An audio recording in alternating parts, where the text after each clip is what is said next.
Welcome back to The Company Move, where we explore what life outside the film and television industry could look like by talking to folks who have made the leap. I'm your host, Rennie Pollack, a union camera assistant living and working in Chicago, Illinois. I'll be learning and growing along with you. It's season 2, y'all. Company's on the move. Yeah, I said I'm moving on. Hi, folks. We have another fun one today. Leroy Metcalf. Leroy got a start in the corporate world, dabbled in film production in Kansas City, Missouri, made a move to Portland, Oregon, and worked on Grimm, went back to the corporate world, and now he's studying to become a vinter. He is the epitome of a company mover, a real pivoter, and we have a lot to learn from him.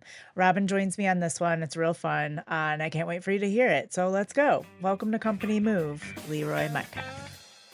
Hey. Thanks for having me. Hi. Leroy and I used to work together on a little TV show called Grimm in Portland, Oregon. I day played in the production department, and Leroy was in the office, and we just always had a really good rapport. I really liked you. Yeah, You were a good person to work with. likewise. Yeah, a lot of work, long hours, but yeah, we made it fun, right? Yeah, for sure. Tell me a little bit about yourself. What was your job in film? How did you get into that world, and what was your experience? Okay, so I guess I'll start with how I got into it before I go into what my role was on Grimm. So I was interested in film, goodness, back in junior high school, right? And so, of course, life happens, and you kind of push it to the side and all that. And I ended up in Kansas City, Missouri, of all places. I got involved with the Independent Film Coalition of Kansas City. Okay. Went to some of the meetings, and there was a first-time feature director. He was making a film. He says, "Hey, you want to come work on production?" I was like, "Hell yeah, let's do it." And so, while in Kansas City, I worked on a couple features, a couple documentaries, some shorts, not my own. Then 2009, I ended up moving to Oregon. At the time, I was full time in healthcare. So, of course, working in film was something I did either on the weekends or after work. And going over to Oregon, moving to Oregon, I was in healthcare, and I decided, you know what, I'm just going to see what I can do in film full time. So it was a challenge, of course, trying to find work or consistent work, as you know, I don't have to tell you, right? Um, Right. and then worked on a couple of documentaries, and there was an opportunity. I think I saw it on LinkedIn to work on a feature film called Gone. Oh, yeah. And so I worked on Gone as let me see here. I think I was the assistant accountant or something, accountant assistant or whatever. So it wrapped. But from a connection, they told me about Grimm, and they said, if you could talk to someone. So I ended up talking to Brett, um, and so I ended up getting the position. Was that Yep, Brett Cranford? Cranford. Brett Yep, Cranford? yep. Love me some Brett He Cranford. has connections over there, and so it kind of worked out for me. He has some connections on Go On. Let me say it like that. Um, so then I decided to, take this payroll assistant job over on Grimm. So I had a weekend off, one wrapped, and then the other one picked up. And so I was like, "Hey, this is great. I'm sure all the film and TV industry is like this." Ha! Yeah, right. Um, Especially in a small market like exactly, Portland. especially yeah. Yeah. So I got lucky on that. So the first half of the first season, I worked as a payroll assistant, and then the second half of the first season, I moved over to the production side, and so I was a production PA, scripts, schedules, crew lists, coffee, and a million other things. So I did that for, let's say, the first 2 seasons, as far as being on Grimm. A lot of hours. Of course, since I wasn't in the union, low pay.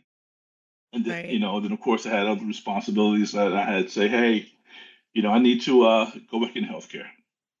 So actually, Yeah. yeah, it was. I didn't want to do it, but it was a thing that it was necessary, right? Trying to be responsible adult and parent. It's like okay, I can't. It was fun while it lasted.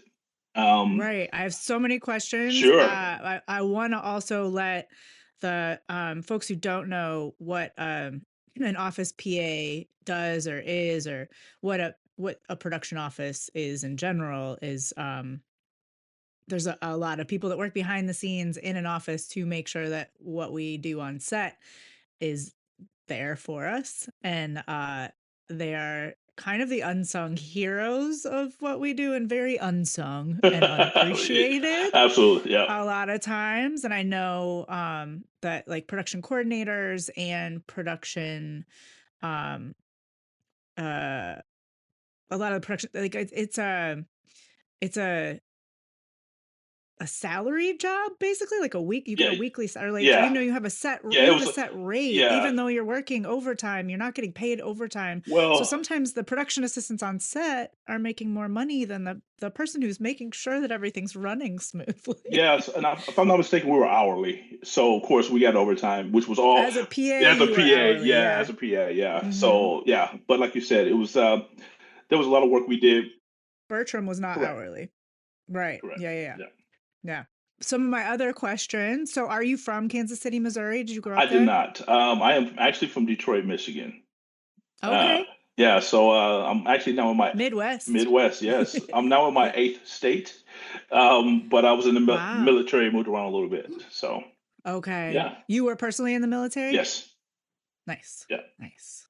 Thank you for your service. absolutely, Um, so you started in Detroit. yeah, You moved to Kansas City at some point, yes. So which is and that's where you started working in correct. film. Yeah, Mhm. of course, the films or the productions in Oregon were the biggest productions I've worked on.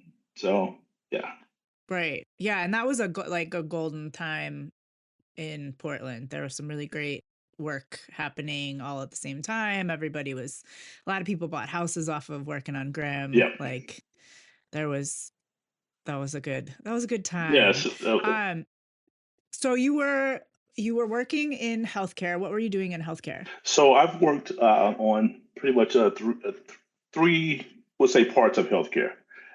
So I started off in pharmacy administration. Okay, so basically, there's a behind the scenes folks that manages pharmacy benefits and things like that. So that was Okay. I worked in that. And I also did that on the medical side when I was in Portland. Um, Once I left Grimm to go back into healthcare, it was back in the pharmacy side for a bit. Mhm. Did a little bit more medical, and then most recently, up until last year, that is, it was on the workers' comp side. So Okay. I know a lot more about benefits than probably any one person would ever really want to know. I mean, I feel like it's a good thing to know because a lot of us don't understand that. I mean, it's good to know personally, I guess, but it's not something I'm like at a party or something like, hey, so tell me about some benefits. Oh, sure. What do you want to know? Yeah, that conversation never happens. Right. Right.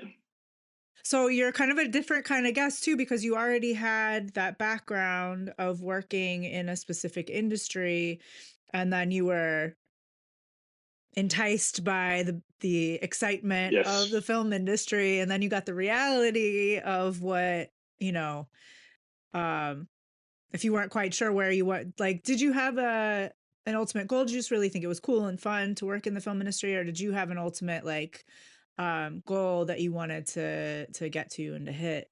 Directing and screenwriting. Understanding Nice. that I was on the older side of actually going into the industry. So that's a big difference, right? If you're fresh out of college or your early 20s or whatever, right? Or maybe even mid to late 20s, you have it's one of those things, hey, just throw it to the wall and just do it. Just jump all in and Right. you have the I think we'll say time. And what I mean by that, if you're younger, then you have opportunities that you can learn a lot. You decide, okay, well, I'm gonna stick with this. I don't have that many responsibilities yet, right? But Right. goodness, I think I was close. I was close to 40. I was definitely in my 30s and probably close to 40. So it was a situation where, okay, hold on. What makes more sense, right? Yeah. I enjoy the industry, and it's weird though that although I left the industry, I always still think about screenwriting a little bit. When opportunity maybe presents itself, and I'm not sure what that looks like, but it's not something I don't think I will ever stop thinking about. Well, it's never too late to Correct. write to Correct. write. Absolutely. Yes. That's probably Right. it's probably one of the hardest things I've ever had to do. So, you never know. Yeah. Yeah. So you already had a family when you moved to Portland, I had correct? a daughter. Yes. And so You can email us at that had to be hard. companymovepod at Can you tell me a gmail.com. little bit about the challenges of working in Absolutely. film? Yes. My daughter didn't live with me. She lived with her mother. Right. So, and they were out in, I think at the time, they were out in Vancouver. So it was a situation where working on Grimm, that kind of, you know, doesn't help as far as seeing her during the week. Luckily, I don't think I ever worked a weekend on Grimm. Yeah. So that was always, opportunities there, but it's just, really wasn't enough. And then not only that, as far as the checks and child support, well, let's just say those weren't really, they didn't really, it wasn't mathing right. You know what I mean? So I was like, okay, Right. yeah. So, yeah. And of course, I had to have my own health care and things like that and have her health care. So if you think about from a financial standpoint, it just really didn't make much sense to stick with it, especially since I wasn't in a union. So what was your process of like when did you start thinking about, well, this isn't really working? And you already obviously had an industry in mind with healthcare, kind of falling back on what you already knew. How did you um make that transition happen? Yeah, so it wasn't necessarily a difficult transition. It was, I want to say mid second season. It was one of those things like, okay, it might be time for me to go back into healthcare. Like I said, definitely from a financial standpoint. And when I went back, of course, a lot more money and a lot less hours. So it's, you're winning on that situation, right? But of course, Right. leaving an industry that I was enjoying and plus made a lot of Hmm. great connections like yourself, right? Met a lot of great Yeah. people. So it was one of those, okay, that's don't necessarily want to do it like that, but it was it was time. And fortunately for me, prior to moving to Oregon, I had two job offers at two different companies. And I decided to take one job offer over the other. The company that I decided not to work for, after I left Grimm, I went to work for them. So they were still interested in hiring me. So it was kind of really an easy transition as far as going back into healthcare because it's what I knew. So did you just reach back out and say, "Hey, I'm available and looking Pretty for much, work," pretty or much, yeah, yeah, awesome. yeah. Awesome. Plot twist now, because Plot obviously, twist. yeah, because obviously healthcare was a fallback for you Yes. and something that you could go to, but obviously it's not your passion. It's not something you love doing. Um, so what is it that you are company moving to now? Okay, I'm glad you asked. So yes, like you said, it wasn't a passion, and it never was a passion. The corporate world was never a passion. It was just something that I did, and I thought I did well, and they paid me for it. So it was like, well, why not stay, right? And I think it all comes down to people being comfortable. Right. And a lot of people get so comfortable they don't want to leave to even explore their passion because the what if starts, right? What if it doesn't work? What if what if I fail at it? Or what if, what if it's just a lot of different questions people ask themselves, or, for lack of a better way to say it, maybe give themselves excuses so they don't have to do it. They don't have to pursue it, right? Well, Yeah. for me, I think I want to say it happened 5 years ago when I really started to think about long term, right? Like, what is it I want to do? What did I enjoy doing? And wine was introduced to me actually in Kansas City. I got into wine and then moving to Oregon, of course, got into more wine with all the wonderful Pinots that Oregon has and things like that. And I was able Hmm. to, I've traveled a few to places like, let's see, Italy, Spain a couple times, Croatia, Oh, nice. Chile, Argentina, things like that, and really started to explore wine and get to know wine and start to learn more about wine. So we'll say, I guess 2 years ago now, since it's 2025, I maybe summer of 23, I said, I wonder if there's an opportunity for me to become a winemaker. So I started looking at different places and things like that as far as going to school. I was looking at Chemeketa first down in Salem, Oregon. When I first moved to Oregon, you can get to Salem maybe 45 minutes. Yeah, I Yeah. think now it's like an hour and a half. So Yeah, traffic has gotten pretty bad yeah, on the five. so 3 hours a day in a row just didn't appeal to me at all. Besides, I was looking at the program; it wasn't very extensive, and I said, maybe not.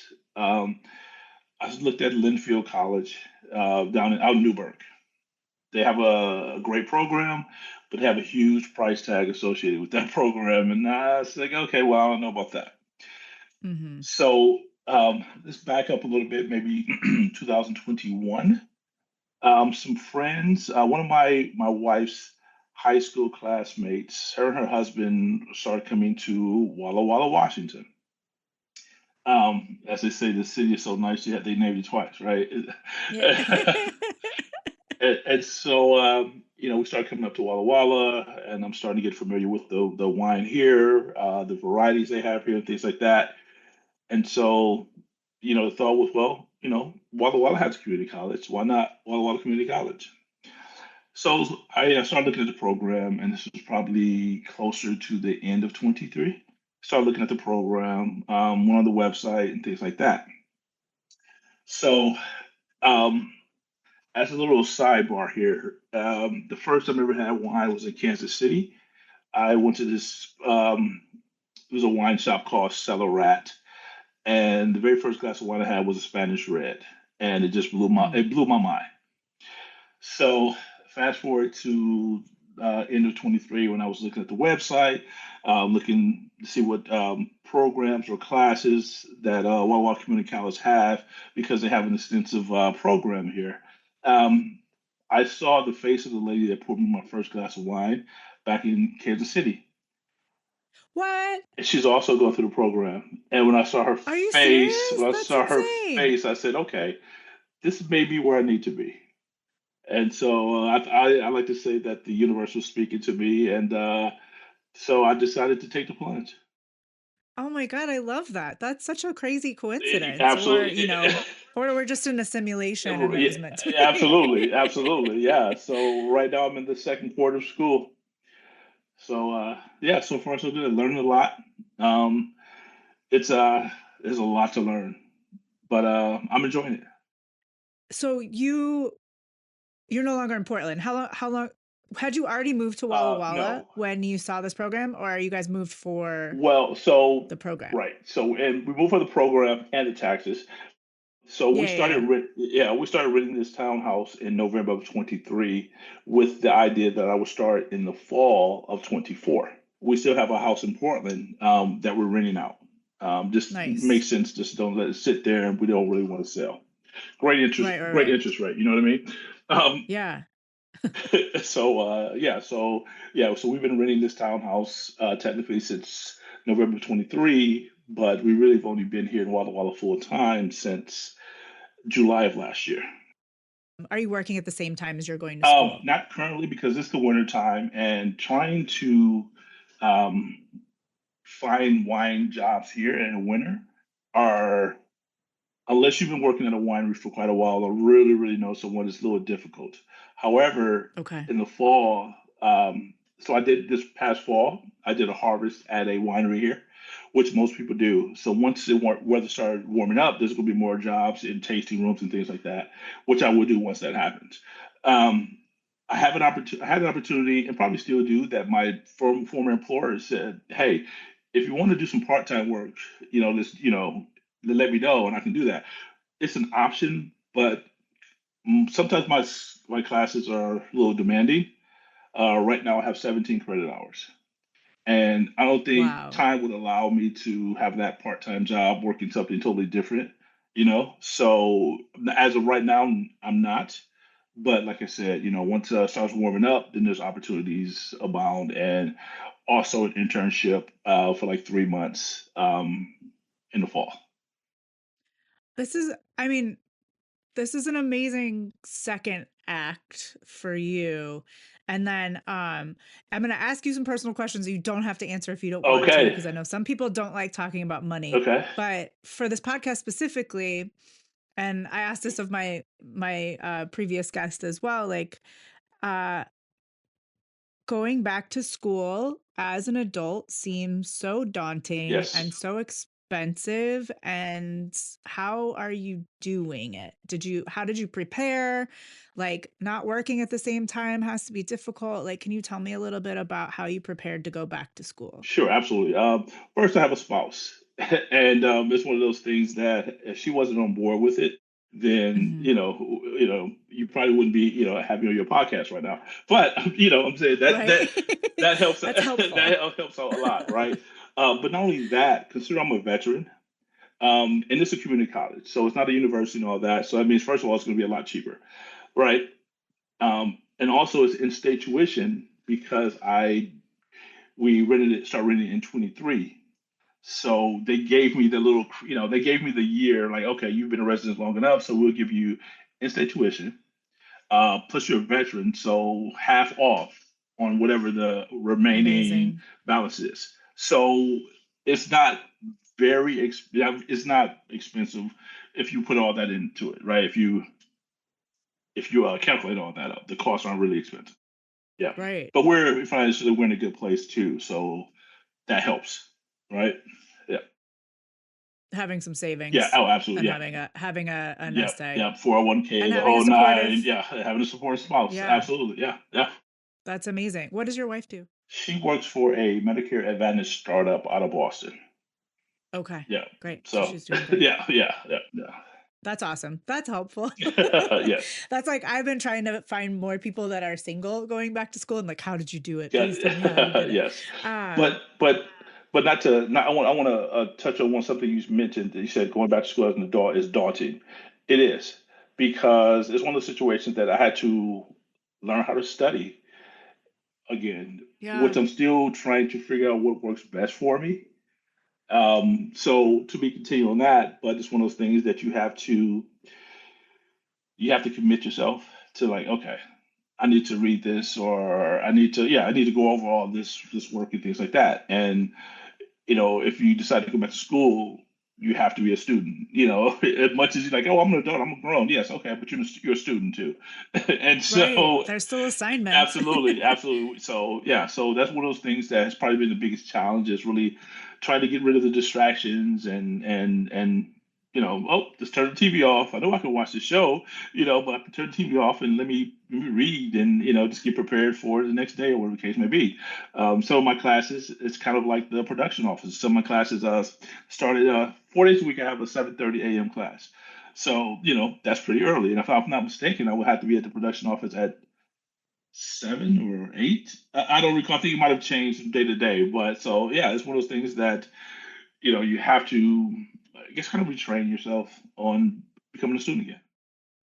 Yeah, yeah, it's been so long for me. Yeah. I think I know that I could do Of it. course you It's could just a do it. matter of Yes. like, yeah. What are Can you tell me about some of the favorite things that you're learning? Right. Okay. Like what's keeping you going? I think what's keeping me going is knowing that June of next year I will graduate. I will graduate with an associate's degree in enology and viticulture. Um, and my goal after that, after I graduate, is to go to Spain for a few years to hone my craft, because I love Spanish Reds, and that's where the journey is going to start after school. And there's a lot of things we've done. I've touched on so much that I enjoy. So, the school has everything. We have our own vineyards. We have our own winery and Very wine cool. cellar and all that, and we touch on every aspect of the winemaking process. We have a lab here that we learn how to do calculations and things like that to get specific numbers that we need to have a successful wine. So they have a really great program, and that helps out big time, and that's something that I enjoy doing.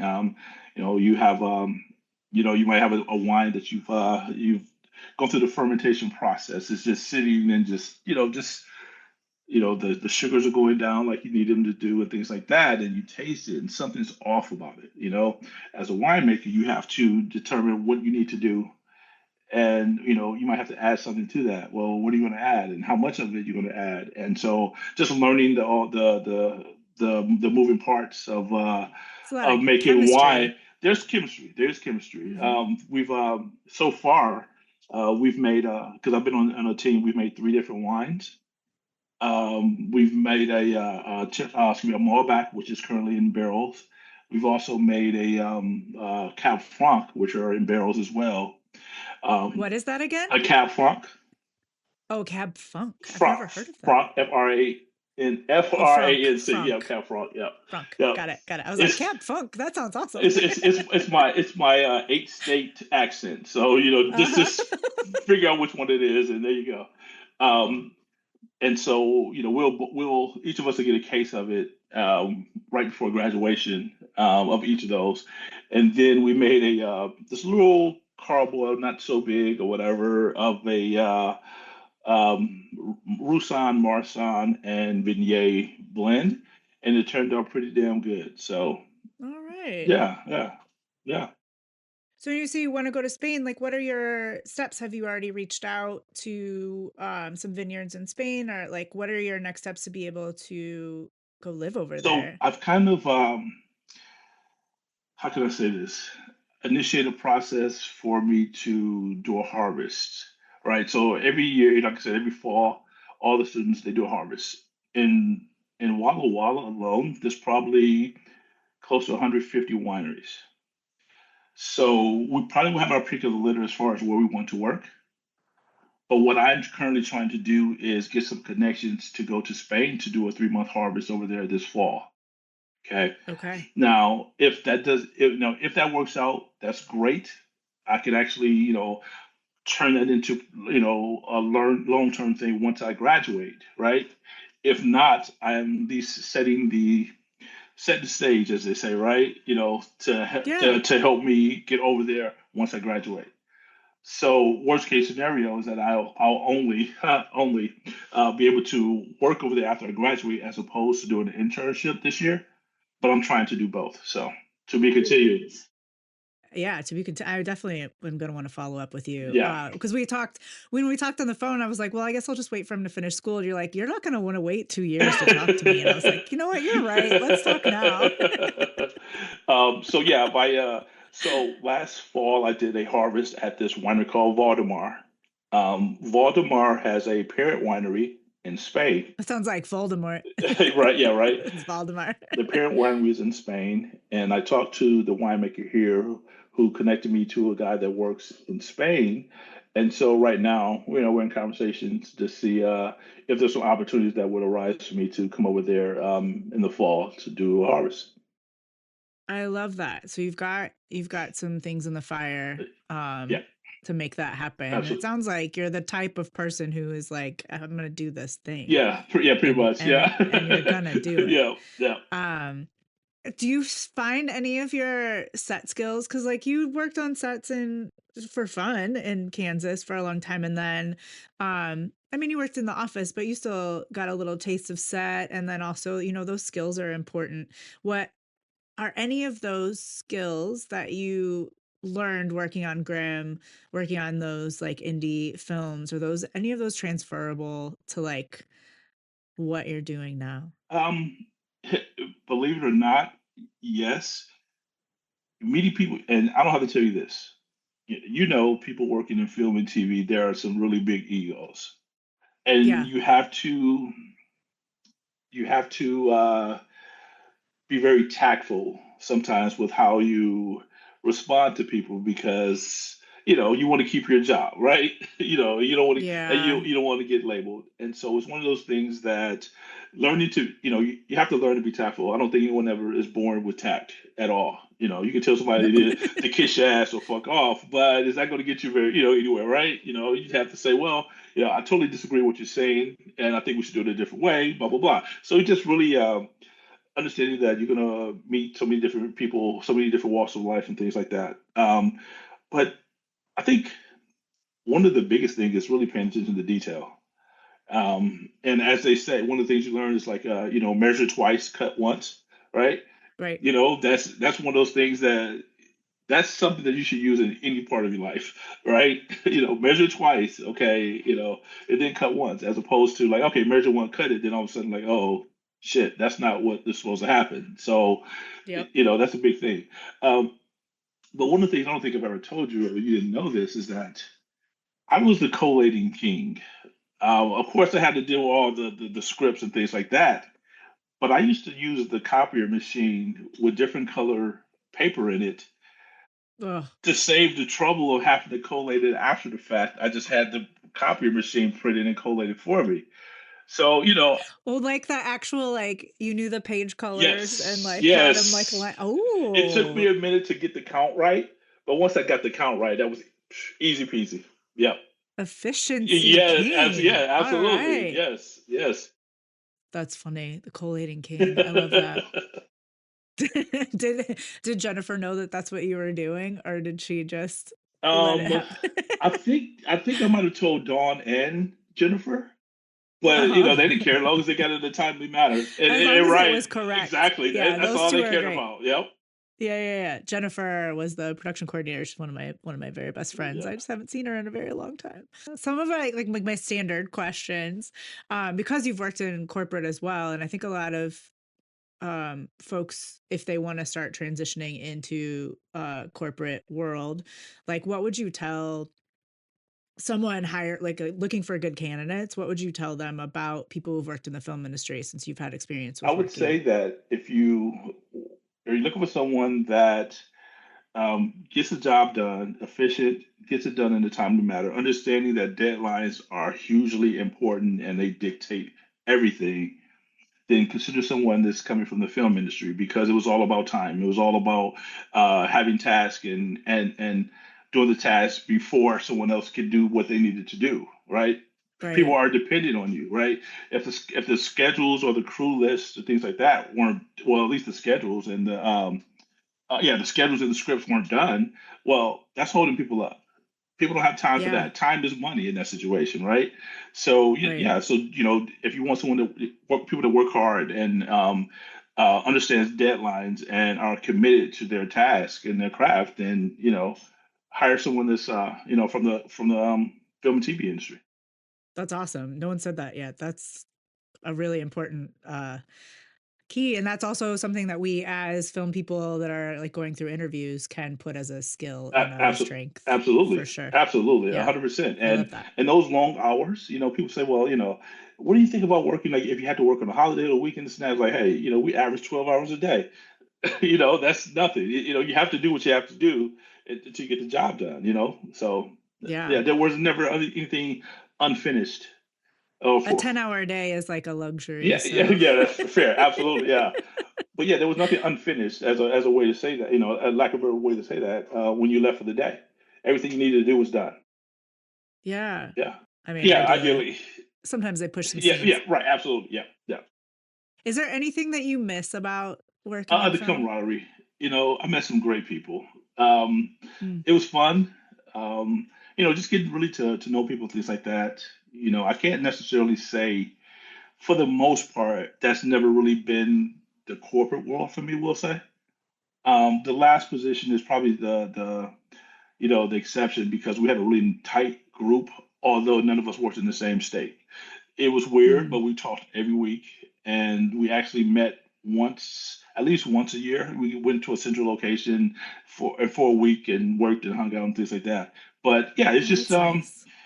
it's I think the camaraderie more than anything else, and then really the different conversations with people you meet. There were some people that actors and actresses that I've met, really down to earth people, really easy to talk to, enjoy talking to, Yeah, then of course there's people, I'm not gonna name any names, that you're like, okay, if I never see this person again, that'd be okay with me. So yeah, I definitely have a lot of those, but I have more of the people that I've enjoyed, yeah, there like, we go. people that you wouldn't necessarily hang out with in real life that you get to like have these intimate conversations with because you're together for so Right, yeah, long, so absolutely. many Yep. hours. Yeah, it's like Yeah. a family, right?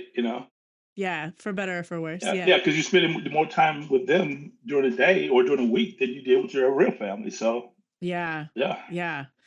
I imagine though that there's some my dog's opening the I door, was gonna sorry. say I would say you have a um, ghost in your I have a ghost. Oh, my dog was done listening to me talk. Um, Uh, I would. There has to be some interesting folks in the wine world that you're finding. Are you finding any It's similarities? interesting how worlds collide, we'll call it. I was just talking to, oh my gosh, and it's terrible that I forgot his name, and that's bad because I'm just terrible with names. He has a winery called Pursue by Bear. He played in, Oh, yeah, it's Kyle McLaughlin. I met Kyle not too long ago. Really nice guy, really interesting He's guy. amazing. I worked Yeah. with him on Portlandia, and I think I was like moving a mark, and it was the third time that I had moved the same piece of tape for him. Okay. Mark, like we mark actors at their feet so that we know where they are in the camera. I'm telling the audience, you know this, but uh, he was like, "Are you gonna get 3 uses out of that tape?" Like, he was like really, but he was just really funny and Yeah. kind, and that's cool that you. Yeah. So you've met him. He's up in Yeah. Washington too, right? Well, Nice. sometimes anyway. But not only just like we'll call it a name brand person, but there's a lot of people, a lot of winemakers and things like that. Their stories are so unique. Um, we're talking about a lot of people had no idea that they were going to go into wine, and something happened, right? They met someone or they went somewhere and they just fell in love with wine and they got into the industry. But I've met so many people from so many different walks of life. My class, for instance, we have about 20 of us. I think we're down to 20. And it's interesting because you can be in the wine industry, but not necessarily want to be a winemaker, right? Right. You have people that on the viticulture side, on the vineyard side, that just want to do that part of it. You have some people that Mm-hmm. just want to do the marketing side. There's some people in my class that just want to grow their grapes in their backyard, make their own little home, home thing, right? So it just really depends on, you know, so many different people, so many different walks of life, so many different interactions that you talk to these people. You're like, what? How? That's cool. Blah blah blah. And so a lot of amazing stories, and it just really you really unique people, quirky people, absolutely. Really anal people, oh, of course. Mm-hmm. Intelligent people, absolutely. Fun people, well, flip a coin, maybe, maybe not, right? Focused, dedicated, committed. Yeah, it's people are still and people are still passionate about wine, regardless of all the things you hear about wine lately. That less people are drinking wine. All right, Yeah. I think people are drinking less California wine because California wine is just really expensive compared to wines that you can get, let's say, internationally, right? Mm-hmm. So, but yeah, I've met so many different people, so many different walks of life, that that love what they do, love the fact that they're in the wine industry, and just I think one of those things is that a lot of people, if they're not an established winemaker or if they're not established yet in the wine industry, they're trying to figure out where they want to, where their niche is, try to fit in somewhere. There's a lot Are of, you finding it? Are you finding it to be supportive? um, I would say yes, but I always thought that people from the North Pacific Northwest were flaky. Um, reason why I say that because follow up, people will have issues with following up. I have no problem with following up. I just get to the point where like, hold on, I'm not doing that anymore. I'm not going to beg anyone. I'm not going to harass Mm, anyone, right? I think people could be yeah. better at it. When I have no intentions. If I wasn't thinking about going to Spain, I probably would not want to stay in Walla Walla for a few reasons. One, this is Eastern Washington that I'm in. That says a lot right there, right?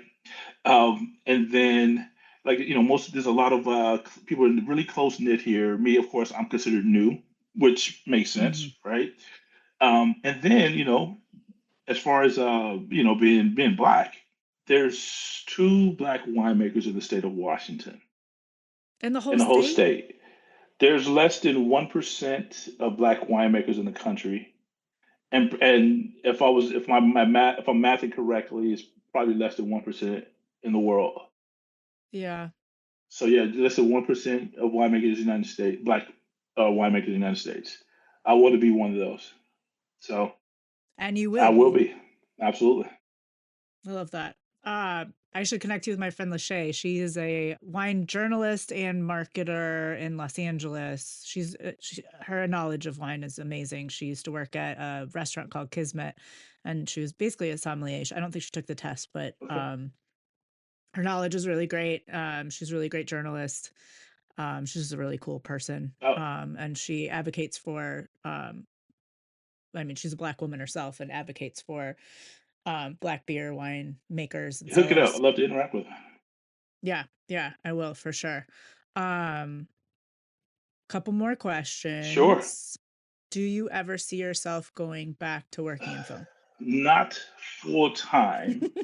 Um, That sigh. well, because I can see myself making a documentary, right? Yeah, I can see myself doing some screenwriting, but there will be my own projects. there's probably some fun integration there with winemaking, being a Black Yes. man in Yes. winemaking. Like, there's some stories there. Absolutely. Yeah, absolutely. So in that aspect, yes. But as far as like working on a film, working on a film or working on a TV show, I don't necessarily see it for a couple reasons. One, since I don't have a specialty, right? That's a long time for I have to learn a lot to have be specialized in something. And Right. yeah, so yeah, I think that's probably the biggest thing. But yeah, maybe a documentary or two or a screenplay here or there. But that's probably about it. I love that. I love that. Um, is there any question that I didn't ask that you want to add, or any advice you want to give to folks looking to follow their passions, change their career, change their Well, life? it's changing careers or industries is daunting, right? And a lot of people can do it like effortlessly because of the connections that they have. I can't necessarily say I've ever had those type of connections for the most part.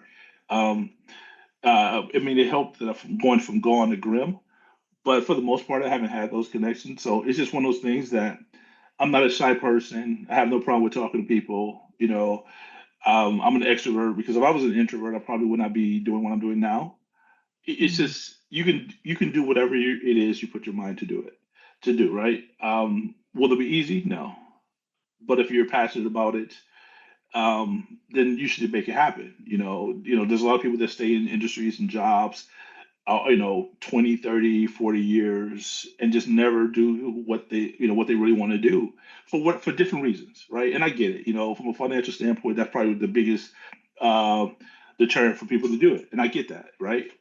But mhm. at some point, it's like I want to enjoy going to work every day. I want to enjoy what I do, as opposed to, oh, here we go doing this. This is redundant, but I'm doing it again because they pay me, and I don't. It's I'm not knocking it.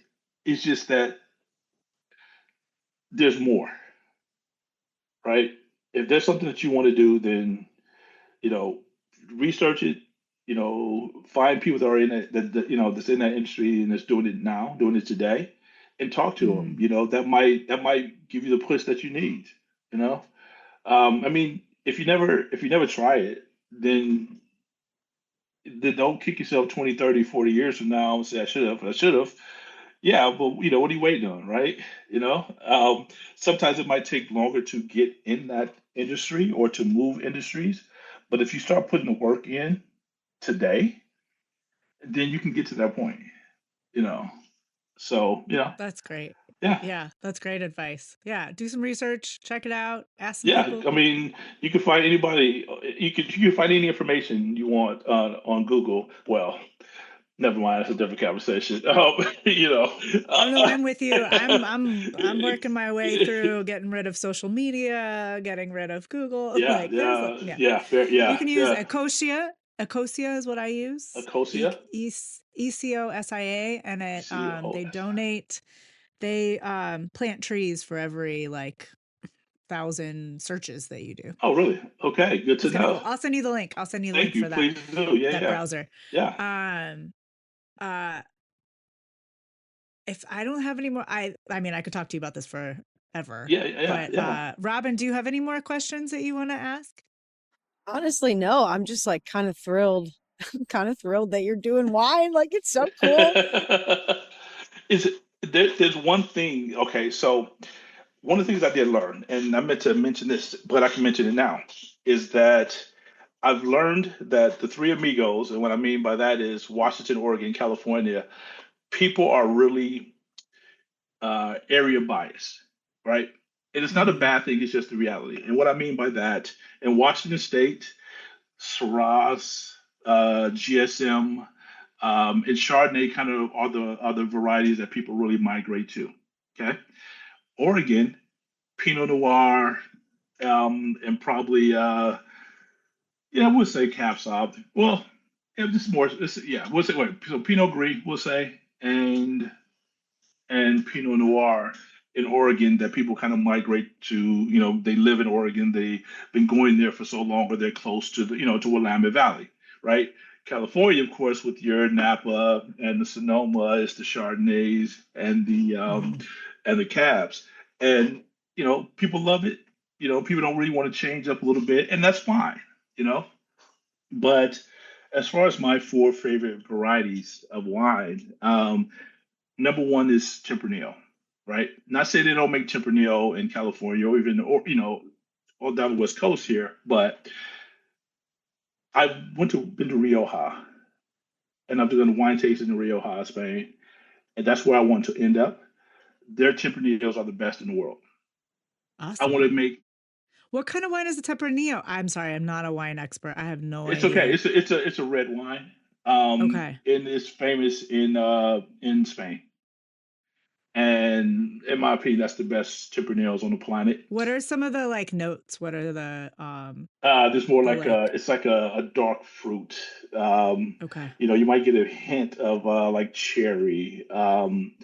It's not really it's not considered a sweet wine. Um, Gosh, it's deliciousness in a bottle. Um, um, but what I want to do is get with a vineyard while I'm in Spain, get a connection because I want to buy grapes, right? I want to buy grapes and maybe either start the winemaking process or ship the grapes back to the United States. I want to have my own winery, right? Love Um, it. but not only Tempranillo, a Malbec from Argentina. They do the best in the Mm. world. Yeah, I've been to Mendoza and had the Malbec there. It's really Yeah, delicious. I was just there last year, and yeah, absolutely, absolutely amazing. Then the two white varieties that I love more than anything else is a Chenin Blanc from South Africa. Okay. That's a white wine that is absolutely phenomenal. It's comparable to I don't know if you ever heard of it. It's Vouvray, which is out of the Loire Valley in France. It's the same grape, Okay. but theirs is more sweet, from what I found. The creaminess of Chenin Blanc in my opinion, second to none. And then my fourth one is also a white. It's Caracanti out of Sicily. Okay. It's just, it's it's not sweet like Pinot Gris. Um, Good, it's not. It's definitely not a Chardonnay. We'll say it's like semi-dry, but it's absolutely phenomenal. But those are my four favorite varieties. Those are the four wines I want to make. Staying on the staying on the West Coast may be challenging because people don't really. I'm not saying people don't migrate to it, but for the most part, they're going to go with what's in that particular area: Willamette Valley, Walla Walla, Napa, and Sonoma. So, the Right. thought is, to maybe start a winery, open a own winery, either maybe in the Midwest. I'm from Detroit. It'd be great to do it in Detroit, but I think infrastructure they're lacking a lot, and they need to figure that out. Um, of course, I'm a few years down the road from that. Chicago is another option. My sister lives there. I love Chicago, so that's also an option. So, That's where I'm yeah, at. a big food place, and people go to Chicago, travel all around the world to go to Chicago. So that's also an option. So to be continued. I have a lot of Nice. ideas right now. I think I'm early in the process that I don't know what I don't know. So ignorance is bliss, But I right? like that you have goals that you're specifically working towards, which I think is really important and really helpful. You're not just like, "Oh, I'm just going to throw this at the wall and try it." You're like, "No, I want to do this and this and this." And I'm very excited to see what comes of Leroy you and you his you and me both. vintership.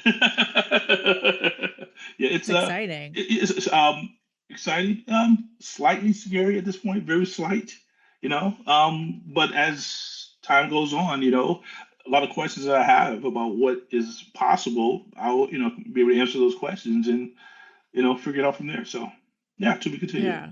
Yeah. Fear and excitement feel the same way in your body. Yeah, So. absolutely. Yes. Yeah. Yeah. Yeah. Thank you so much for taking all this time to chat with us, and thank you for coming on the company movie. Absolutely. And thank you as well. This is fun. This is fun. Yeah.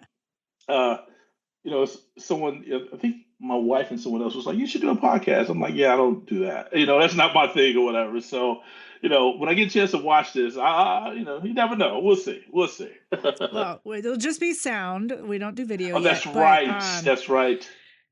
I could see you doing a wine podcast, though. You have so much knowledge. It's amazing. I don't know shit. I'm gonna tell you know 20 times more shit than I do. I don't drink anymore, and I'm interested in everything that you just talked about. Interesting. Okay, gotcha. Okay. Is that and not to get personal, if you don't want to, it was a choice. It was just a choice. Is it temporary or just full time? Kaput, no more of that. I think I'm done. Okay. I found some really good non-alcoholic stuff. I haven't found really great non-alcoholic wine yet. Okay. But I'm not going to say it was a problem, but it was not feeling great. And women in their 40s and perimenopause, like, it hits differently. It's just not it's not healthy anymore. Yeah. Okay, understood. For me personally, got it. It hits me differently. Gotcha. But I still appreciate the process of making beer and wine, and like it's such an interesting process to me. So gotcha. Well, I guess my question should be for Robyn. Is Robyn still there? I'm here. Okay, what kind? Yeah, you drink? See us. Okay, you drink wine, right? Yes, I do. Not very often though, because I started to get. I feel like I couldn't figure out which ones fit with my body either, if that makes sense. Okay. You're allergic to some sort of tannin in it. Oh, wow. Okay. There's something in there in certain ways. So I used to drink reds, and then I realized, oh, this is like a consistent problem. Oh, wow. When I drink reds, I would get splotchy. Yeah. Interesting. So, but also I was drinking cheap ass wine, to be very fair. Okay. So, so now it's just like, if we're at a nice restaurant, and I'll just be like, what do you recommend? That's actually good, and one here and there. So it's kind of all over the place, from lighter stuff to a random red, Fair. Interesting. Yeah. If you ever see every new restaurant or whatever, and you're down near LA or in LA? I'm South Pasadena, but yes, LA. Yeah, and I'm sure they have everything known to man there, as far as wine goes. If you ever see a Chenin Blanc from South Africa at a restaurant, yeah, you should try it. You should try it. Now, in all fairness, every Chenin Blanc is not the same, because I've had a few different ones from South Africa, and a few of them I was like, oh, this is delicious. A few others I was like, yeah, I don't have to drink that again. So but FYI, just it's I hate the fact that you two have had issues with wine, and that's really unfortunate. Of course, you have to do what makes you feel good and not feel bad, right? Like we should all do, regardless if it's wine or whatever the case may be. There will be a non-alcoholic wine that you like. I will find one. You will. If I have to make one, then so that would be awesome. It may take a while, so Lachey got me into orange wines before I quit drinking. Okay. I really liked the like skin contact. Yeah. But honestly, I would just ask her what to get, and everything she's recommended was good and didn't make me break out. So she became my expert. Right on. Yeah. So it's I'm loving the journey. Of course, there's a lot more to go through and things like that, but I'm looking forward to it, and I'm ready. That's awesome. Yeah. Awesome. Thank you so much. Absolutely. Leroy. Thank you. And thank you both, actually. Enjoy your weekend. You're in Chicago, so it's not very warm. It's probably in the 30s. You know what? Today is like a heat wave because it's 30. Fair enough. I know what that's like. Okay. Thank you so much. Thank you.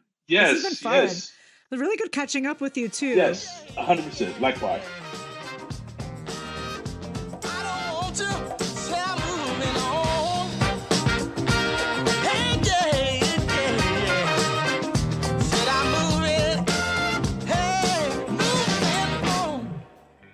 Company Move is produced by me, Rennie Pollack, and is produced and edited by Robyn Lavecchio. Special thanks to Selena Persiani-Shell for designing our graphics.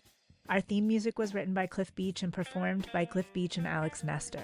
You can follow Cliff on Spotify or check out his website at cliffbeachmusic.com. Our interstitial music was composed and performed by Gabe Rosen. Do you have questions, suggestions, or want to be a guest?